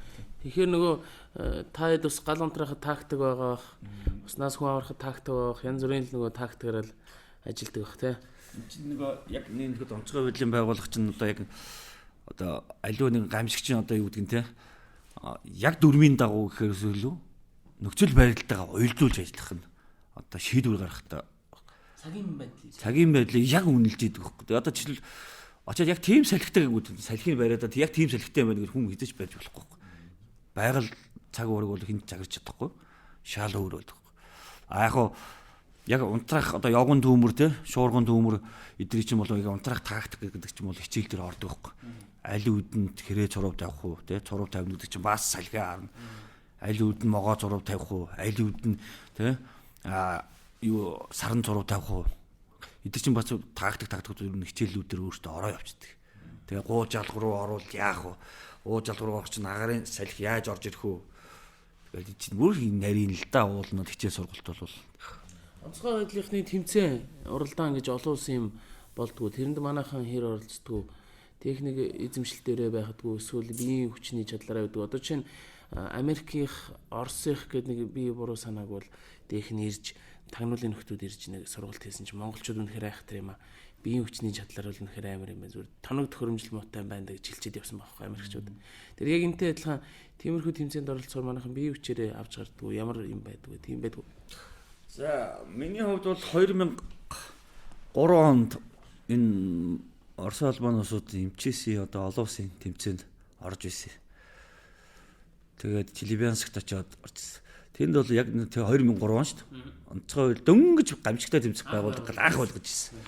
Урд нь бас 1 жил яваад явжсэн. Тэр тэмцээнд би очиж байгаад бол биний дүгнэлт бол ер нь бол манайхан бол чадварлаг юм байна. Үнэхээр багц хэрэгжилж байгаа дутуу мөг юм байна гэсэн. Одоо бол багц хэрэгжилж асуудалгүй болсон хэрвээ тэр тэмцээн хэрвээ манайхан оролцох боломжтой гэдэг мэдээж дээд байгууллагын шийдвэр гаргаад ингэх юм бол манай залуучууд ямар ч асуудал байхгүй. Гүүж чадна, харайж чадна, усан сэлж чадна. Бид нар одоо очиод яг биеийн хүчний юм хэрэг чинь усан дээр нь асуудал. Бид нар чинь бүр хүрэл медальт ярьж ирсэн шин. Олон улсын тэмцээнээс гүйлтийн төрөл дээр нь авч илаа, усны төрөл дээр нь бас дээгүүр амжилт үзүүлж илаа бидэд чинь. Тэгээд яг баг хэрэгслийн хувьд л нэг жаахан тэрүүд чинь тутмаг багаас ингээл гоо гэж байгаас тэгэл тэмцэнд оролцохоор чинь тэгээс үүлдээ дотоод бодож ирсэн. Ер нь манайх бол ер нь ч тэгээд миний мөрөөжсэн юмнууд их биелэгдсэн шүү. Зүгээр яг 99 онд ингээл нэг хүн алга болоод ихэд чинь завтай хитэн сэргийн хөвтөл явж илээ гэл тэр сонгуулийн нөхдөл ярьдаг л байсан. Хизээд манайхад энэ дадаа шумбудаг юм кислорото, мистрото завтай болох болоо гэсэн. Манай нэг оны нөхөр за юу ааштай чи төрөд тэтгүүд гарахтал харандаа чи төр гэж хэлсэн. Юу бүх юм бэлэн болчихсон. Одоо ерөөсөө бүх юм бэлэн. Тэгэхээр бас нэг асуулт юу гэхээр яг танаахан дунд одоо мэдээж цэргийн байгууллага учраас цол зэргийн ялгаа байгаа. Мэдээж цол зэргээрээ хүндлэн. Тийм. Давхар юу гэдэг вэ гэхээр одоо нөгөө хэдийн өндөр цолтой биш ч гэсэн тоховны одоо чадвар чансаа бусдаа үзүүлж байгаа зан авирын нөлөөч гэдэг юм уу. Тэрүүгээрээ яг хүндлэгддэг зан авир ямар байдаг вэ? Одоо миний асуух гэдэг гол асуулт юу гэхээр яг ирчүүдийн дунд та хэд нэг за термал ланшартай гар шууч гэдэг юм уу. Сүүлд жишээ нь танахаас нэг гавьяат гарсан багш нэг залуутай 1000 гаруй хүний аймнаас аварсан. Тэргээ те би нэг ерөнхийлөгчийн зарилгаар батлага ерөнхийлөгчийн зарилгаар тий. Тэгэхээр яг ямар улсуудыг та дундаа үнэлдэг вэ? Ямар эр хүнийг та хамгийн их үнэлж дээдэлж хүндэлдэг вэ? Цол биш шүү. Яг хувь хүний чанар. Хувь хүний чанараар бол за яг би миний хувьд бол яг хувь хүний чанараар нэг жоох нэг сахилахгүй зэргүүд байдаг штэ. Тэд нар ч л хүн чанартай байдаг байхгүй. Жаахан сахилахгүй зэрэг жоо хаяа ингэждэг. Тэгсэн мөртлөө ажлыг нэг гоё хийждэг. Ажлыг нэг гоё хийчих мөртлөө тэргүүрээ нэг балждаг байдаг штэ. За чаамд нэг ажил таагаад байгаа. Чи энийг мөр сэтгэлээс хийгээд ах гэдэг нь бүр миний сэтгэлээс улам их ингээд гартал давтал хийчихсэн мөртлөө тэр нэг гоё ажиллаа тэгээ нэг өчөөх нэг юм ямар болж. Би тийм юм л нэг жоохон дуртай. Яг сахилахгүй зэргүүд л жоохон дуртай. Яг нэлгэд бол сахилахгүй зэргүүч л хүн байдаг байхгүй юу? Тэ явж явж. Онцгой алгавч одоо яг багийн юу штэ. Одоо заавал тийм багийн ажиллагаа байх хэрэгтэй штэ. Тэр утгаараа тэгээд одоо хамт олон дотор аянда нөгөө хүн чин зовлон үзээд ирэхээр одоо жишээ нь төмөр дээр яваад одоо хэд хоног хоолгүй ч юм уу тий. Яваад ирэхээр яг нөгөө хүний характер гарч эхэлдэг байхгүй. Тэгээд тэрнээс гадна тэгэж нөгөө нэг хамт нөгөө нэг зовж хамт явсан хүмүүс чинь илүү ойр тутна болдог юм дээ. Тэгээд ерөнхийдөө олон жил ажилласан нөгөө нэг туршлагатай ах нар чинь одоо жишээ нь ах нар байгаа шүү дээ. Тэд нар маань л ерөнхийдөө яг юм дээр бол төшиг тулгуур болж явдаг те. Яг одоо янз бүрийн дуудлага дээр ч юм уу те. Яг тэд нар чинь иймэрхүү юугаар хэдүүлээ ажиллаханд олондоо ч гэдэг юм. Тэдний туршлага юу л ер нь их төшиг болж явдаг. Сая бас ярьж байгаа гадны тэмцээн уралдаан ингээл ярьж байна. Өмнө нь ч бас бид нар өмнөх дугаар дээр ч бас асууж ярьж ирсэн. Монголчууд ингээл бэлтгэл сургууль за мэдээж бэлтгэл сургууль хийж байгаа зарим зүйл ингээд дутмаг байгаа ч гэсэн өөрсдийнхөө ингээд бэлтгэл сургууль тэгээд яг дэлхийн хэмжээнд очихоор ингээд бас байр шагнал авчдаг. Тэднээсээс бол ер нь илүү гарнуул гэхээс одоо дутдаггүй гайл гэдэг. Монголчууд 3 сая гарах үнэтэй. Гэтэл одоо энд бас нэг монгол хүний биеийн онцлог одоо монгол эр хүний тэр биеийн чадамж ч гэдэг юм уу оюуны чадамж биеийн онцлог гэж бас байгаа болов. Энэ дээр ер нь ямар бодолтой байдаг вэ? За миний хувьд бодлоор болохоор юу байхгүй. Одоо жишээ нь манай Монгол улс чи яг нөгөө нэг эрсдэс уур амьсгалтай шүү дээ. Жилийн дөрвөлрөл хүүтэн бол хүүтэн, халуун бол халуун. Яг энэ нөхцөл байдал юу илүү их нөлөөлт юм болов гэж боддог. Яа тэгэхээр одоо жишээ нь бид нар өвөл гингүүтэл те одоо халтргаа гулгай одоо тийм дуудлаганд яваад нэгдэг. 100 номер болонгууд нь ой хэрийн төмөрч юм уу, ир усны дуудлага гэдэг яг тийм чиглэлээр явчихдаг. Гадаадын юуг харахаар яг нөгөө чиглэлээр байдаг. Яг л тухайн үед одоо чинь тий. Одоо яг л нэг л үлрэл байгаа шүү дээ. Одоо жишээ нь Австрал гэх юм бол ой хэрийн төмөрч гэдэг юм тий. Тэнгүүд төмөрт явдаг юу яг л нэг чиглэлээр. Зөвхөн тэр төмөртөл явна. Одоо тэгэл яг тийм төмөр гарсан бол тэрнийг тэр онгоцоор унтраадаг ч юм уу. Тэр нь тэгжил ажиллах ёстой гэж заасан бол яг л тэр дүрмийг баримталдаг. Яг монгол хүний хувьд гэх юм бол одоо жишээ нь тий яг янз бүрийн төмөр дээр очиж шүү дээ. Одоо ойн төмөр дээр ч очин, талын төмөр дээр ч очин гэдэг ч юм уу. Яг тэр нөхцлөөсөө шалтгаалаад нөгөө нэг ажиллах, юмыг хүлээж авах, тэгээд тэрэн дээрээ тулгуурлаад нөгөө нэг шийдвэр гаргах чадвар нь илүү нөгөө нэг сэтгэн бодох чадвар нь харин илүү байт юм болов уу гэж бод. Яг тэр уур амьсгалын нөлөөл илүү байдаг бахал гэж бодсон. Энэ бол бас сургаад шүү дээ, тий? Энэ дээр ингэдэг ш нөгөө хит дулаан уур амьсгалтай одоо байнгын нэг дулаан уур амьсгалтай байдаг орны улсуудын IQ бас нэг өндөр байдаг юм байна л да. Эсвэргээрээ байнга хүүтэн байдаг одоо хоошоо нөгөө мөсөн гэрт амьдардаг улсуудын IQ бас нэг өндөр байдаг юм байна л да.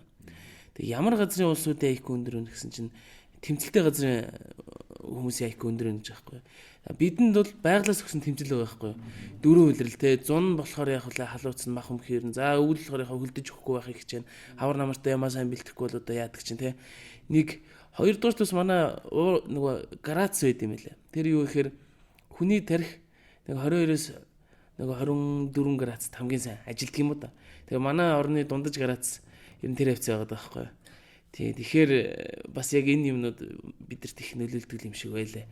Түрүүн бас яг миний асуух гэсэн юмыг Батуулд маань асуусан. Одоо бид нар нүүдэлч учраас мал амтан, уул ус, ургамлын байрлал, дөрвөн улирлын зан авирыг мэджиж амьдэрдэг шүү дээ. Тэгэхээр тэр нь бол үг эцгээс заяатсан бүр яриа байдаг штэ. Борооны дарааш, борооны өмнө шорооч гэдэг юм уу те. Боохоны өмнө хэрээч гэдэг юм уу. Тэрүүгээрээ бүр мэддэг болсон учраас бас яг наврах ажиллагаанд их тусдах юм болдог бахтаа л гэж би бодож суулаа. За тэгээд өнөөдөр бол их сонирхолтой ярилцлагыг бол залуучуудаа хөргөлөө. Тэгээд сүүлийн асуултуудыг бас жаргалан асууя те. За. Зөвхөн саяны яриан дундаас нэг гарч ирсэн хэдэн асуулт байна. Энэ усчин жолооч сафер хиймч энтергээд аврагч байгаа шүү дээ. Тэр нь ганц их маань хиймчээр ажиллаж байсан яг манайх нэг автохимгийн компани шүү дээ. Тэгээ хиймч аврагч гэж ямар хүн байдгийг тэрийг гоё тайлбарлаж өгч. Монгол улсын хэмжээнд тохиолдож байгаа доо тий. Одоо чинь ер нь бол хуучин болол нэг хийм гэж Оросын зэргийн үйлдвэрлэлүүд Оросын дандаа нэг одоо зарийн замон ч юм уу X ч юм уу гэл иймэрхүү л одоо мөнгө ус ч юм уу тий. Иймэрхүү л төрлийн юм Америк тий холоор гэл манайх тийм л юм хэрэгэлдэг байсан байхгүй манай одоо яг Оросын юм хэрэгэлдэг. Одоо болохоор бүх зах зээлийн химийн бодис ороод ирсэн. Ямар нь мэддэхгүй бодисуд их байдаг гэсэн. Би химч аврагч нэг жил ажилласан. Ер нь бол химч аврагч гэдэг бол тухайн оронд одоо жишээлбэл энэ өрөөнд дотор аливаа нэг газ ч юм уу холоор ингэ тий одоо юу ч үдэг нэ амиг ч юм уу гэж алдагдлаа гэж бодоход тэрийг тодорхойлж идэг. Тэрийг цэвэрлж идэг. Одоо нэг саармуулжуулж идэг. Тий. Тэгээд дээр нь аврах ажиллагаа явуулж идэг. Тийм үнэлэгдэхгүй. Одоо жишээлбэл химч аврагч бол одоо маш хэрэгтэй манай Монголд. Ягаад гэвэл эмнэлэг Тэгвэл эмнэлэг л бодвол эмнэлэг чинь лабораторит. Лаборатори дотор өнөөдөр маш их хими бочид байгаа. Иймээд юм газар хөдлөлөө шүү дээ. Тэгэхэд чинь өнөөдөр газар хөдлөлөө ч юм гал гарлаа гэж хими бочид уралд орно. Тэгэхээр эмнэлэгт одоо өнөөдөр хэвтэж байгаа нуруу нугасны одоо босч чадахгүй хүмүүс зөндөл байгаа шүү дээ. Одоо операцанд орсон ч юм уу. Энэ болгоны чинь өнөөдөр хиймчээ аврагч орж аврах хэрэгтэй байхгүй. Тэгэхээр зүгээр л одоо өндрийн аврах ажиллагааны шүрчин ороод авардаг байхгүй. Бас энэ чинь нөгөө төрөл мэрэгжлэр би чинь шүрчин штэ ороод шууд авчна гэдэг юм байж болохгүй. Зүгээр нэг ганц өнөгч орож болохгүй. Чинь ягаад гэвэл цаашдаа хими ослогдож айгүй их хамгийн хүнд ослоод байхгүй. Хүний нүдэнд харагддаг. Гарт баригддаг. Тэгсэн мөртлөө ерөөсөө айгүй хүнийг хор хөнөөлн айгүй их үйдэг байхгүй. Тэгэхээр хиймч аврагч нарыг бол би бас их гол үүрэг гүйцэтгэдэг л гэж боддог шүү дээ бас. Би өнөөдөр хамтдаа сонсч байна. Тий. Одоо манай чинь нэг уул уурхай одоо илүү хөгжсөн шүү дээ. Тэгэхээр чинь л одоо нэг уул уурхайд ашигладаг одоо тий мөнгө уснаас өсвөлэл тийм одоо бодисууд одоо их хэрэглэгддэг болсон. Тэгээд тийм учраас одоо хийм ажиллагааны юм одоо тиймэрхүү үүрэг гүйцэтгэдэг. Ягаад гэвэл энэ чинь хараа одоо ямар нэр хаяшиг шорхон тодорхойгүй химийн бодис ороод ирж байгаа байхгүй. Хин хаанаас орж ирэх нь үнэргүүж магад. Тэр нь гэхдээ юутай орвол яавал хийх үгүүд ийм ч мэдэхгүй. Тэгэхэд нэгнийхээ өрөөнд нь ингээд юм агуулах байж л баг. Тэгэхээр тэр хэрвээ оцол болоод ингэх юм бол тэрнээс арга хэмжээ авахын тулд яах вэ? Усаар ингээд сарамжуулж болох нь уу? Эсвэл одоо юу гэдэг нь те тэрний чинь сарамжуулах ингээд бодиснууд байгаа ш нь ингээд хиймийн зузаан ном байдаг хгүй. Энд чинь ийм бодис юм байна. Энтэй орволд орох юм байна. Ингүү шаталтын юм өгдөх юм байна. Ингүүл дэлгэрэлтийн юм авах юм байна гэдэг юм байдаг байхгүй. Тэгэхээр одоо үнэр үгүй амтгүй юм ч бас асуулттай байдаг байхгүй. Тийм байна. Окей, энэ дэр анхаармаар юм байна. Хоёрдугаарт нэг 3 сарын сургалтын тухай түрүү ярьсан нөгөө онцгой байдлын аврагчлахын тулд зөв. Тэр сургалтанд жишээ нь би тий сууж болох уу? Тэр яаж явдیں۔ Энэ тий яг энэ дэр би нэмээд асуучих.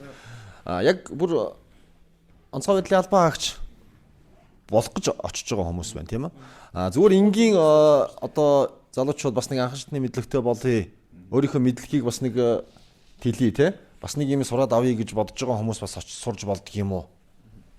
За энэний талаар бол онцгой байдлын албан цаашдаа доктор суурьтай ажиллана гэвэл тэр ахлагчийн сургуульд сураад мэрэгжлийн ахлагч, мэрэгжлийн боловсрол хүчин бол таарна. Тэр нь болохоор 18-аас ер нь насны ангилалтай 35 наснаас хүртэлх 170 см-ийн эрэгтэй, эмэгтэй 160 цэргийн алба хаасан байх хэвээр. Цэргийн алба хаасан байх хэвээр. Тодорхой шивээсгүй байх хэвээр. Шивээсгүй гэдгийг түрүүн бас ярьдсан. Шивээсгүй гэдэг нь яг ямар ч үстэй тийм. Шивээсгүй гэдэг нь болохоор одоо энэ чинь нөгөө аль төрлийн байгууллага нь шивээстэй хүн авах болсон. Шивээс гэдэг чинь болохоор нөгөө цэцэгчийн гаж нөлөөтэй хүн шивээс гэдэг утгаараа л яг нөгөө тэ үзэл яваад байгаа байхгүй. Хэрвээ жаргалан хэрвээ би онцгой байдлын хэрвээ мэдхтэй болоё гэвэл манад сургууль арга зүйн зөв гэж байгаа. Одоо энэ хаяг нь Баянгол дүүргийн 4-р хороонд байдаг. Нийслэлийн аврах ангитай цог байдаг. Тэнд та өнөөдөр онцгой байдлын сургалтын байгууллагаараа болон хувь хүнч болон сургууль албан байгууллагаараа ингээд хөшөлт гаргаад тэнд өнөөдөр очиод ямар мэрэгчлэр юу хүсэж байгаа гэдгээр бол одоо нэгээс нь бол анхан шатны мэддэггүй авах тийм сургалт арга. Тэр болохоор иргэдэд үйлчлэх сургалт аргалж төв баггүй.